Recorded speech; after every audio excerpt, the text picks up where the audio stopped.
Yo la team, j'espère que tout le monde va bien. Aujourd'hui, c'est moi qui va vous présenter le training du jour.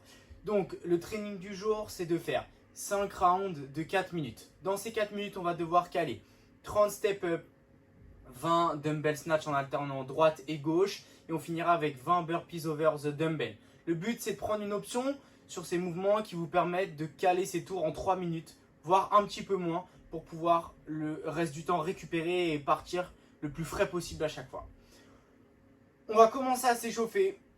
Donc, si vous avez une kettle, c'est très bien. Si vous avez une dumbbell, c'est très bien, d'accord. Si vous avez un sac, c'est pareil. Ça sera exactement les mêmes points de performance à respecter. On va commencer à s'échauffer. On va voir le warm-up. On va commencer avec 30 secondes de lunges. On envoie un pied vers l'avant. On reste bien redressé et on enchaîne. Une fois qu'on a fait ça, on enchaîne sur 30 secondes d'active Spiderman. Pied droit au niveau de main droite. Je rapproche mon épaule, ma poitrine du sol, pardon. Je fais la même chose de l'autre côté.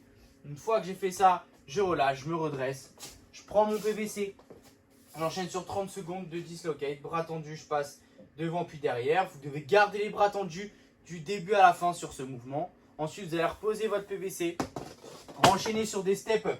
Vous allez prendre un spot chez vous qui vous permet de pouvoir monter sur ce spot à chaque fois, venir mettre un pied, puis se redresser complètement et repartir. Pour moi, c'est un peu bas de plafond, donc je ne peux pas aller trop non plus, mais vous venez ouvrir complètement au niveau des hanches. Et on enchaîne droite et gauche. Ensuite, on enchaîne sur 30 secondes d'inchworm push-up. Je vais chercher ma pointe de pied. Je développe loin devant. Je rentre le ventre, je serre les fesses. Et je me redresse à chaque répétition. Ensuite, je vais reprendre mon PVC. Enchaîner avec 30 secondes d'overhead squat. Si vous n'avez pas de PVC ou pas de bâton chez vous, vous prenez un élastique où vous pouvez faire exactement la même chose. Bras tendu, je viens descendre, pousser bien mes fesses vers l'arrière et me redresser à chaque répétition. Ensuite, on relâche.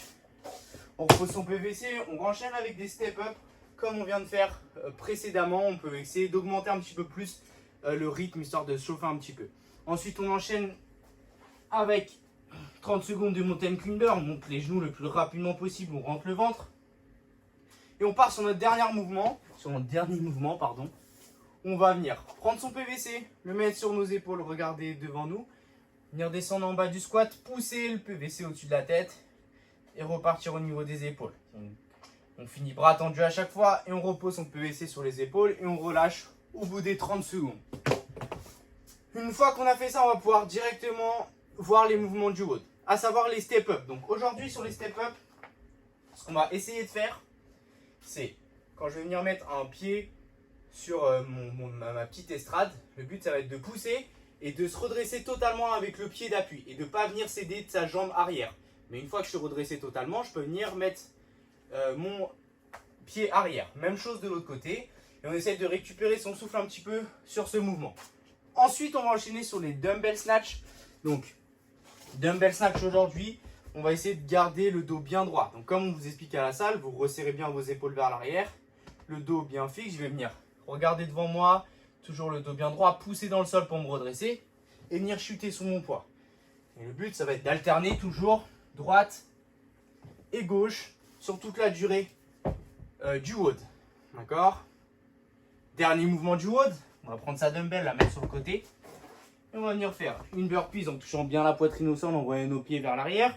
Une fois que je ramène mes pieds au niveau de la dumbbell, je dois garder les fesses hautes. Je ne viens pas m'asseoir en squat. Je garde toujours les fesses bien hautes pour me redresser plus facilement et faire mon jump. Donc, essayez de respecter un petit peu tous ces points de performance. Et ensuite, vous pouvez vous lancer sur le WOD. J'espère que vous allez tous kiffer. N'hésitez pas à rentrer vos scores dans l'appli Sugar WOD, ok?